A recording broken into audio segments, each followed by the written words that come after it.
What do Barbara Streisand and the president of Argentina have in common?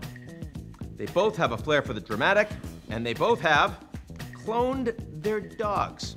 Yes, indeed. Streisand has 2 Maltipoo copies of her dearly departed Samantha. Milei, 4 identical English Mastiffs, though he'll tell you he has 5, and that's because he still counts the spirit of his late canine Conan as one of his, quote, closest advisors. But that's where the similarities end, because Javier Milei, the libertarian economist turned TV pundit turned president of Argentina, is what you might refer to as a rare breed.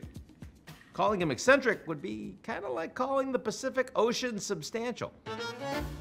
The self-proclaimed tantric sex guru with a mop of unruly black hair that he claims the invisible hand of the free market keeps in place campaigned for president last year by promising to take a chainsaw, literally, to government spending and to eliminate Argentina's central bank. He also derided climate change as a socialist conspiracy. He called the Argentine compatriot Pope Francis a leftist SOB. He's known universally in Argentina as El Loco, or the Madman. And then back in November, he won the election in a landslide. But that's not what surprised me. No, what surprised me is that when he won, I expected that Milei's self-styled anarcho-capitalism would be the death knell for an economy already in freefall. But after taking office in December, Argentina's 300% annual inflation slowed for 5 months in a row. His government did this by turning the 5.5% budget deficit that it inherited into the country's first surplus in over a decade, and all without destabilizing their currency and their financial markets.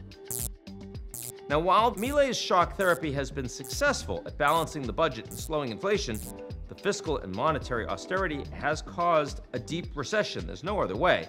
With economic activity shrinking almost 10% year on year back in March, unemployment rising, real salaries in Argentina hitting their lowest point since 2003. Mass protests against budget cuts to public universities back in June drew more than 400,000 people to the streets. President Milei has also turned out to be a lot more pragmatic than his firebrand candidacy. Argentina's central bank, for example, is still very much alive and well. Back in June, the Senate passed Milei's first major economic reform bill. Despite massive protests, there's no sign that he's going to take his foot off the gas anytime soon. But the stakes are very high. Argentina is a resource-rich nation and really should be the most prosperous in Latin America. But Argentine citizens are exhausted from enduring one economic calamity after another for generations. Can Milei's shock therapy save Argentina's economy before it kills it?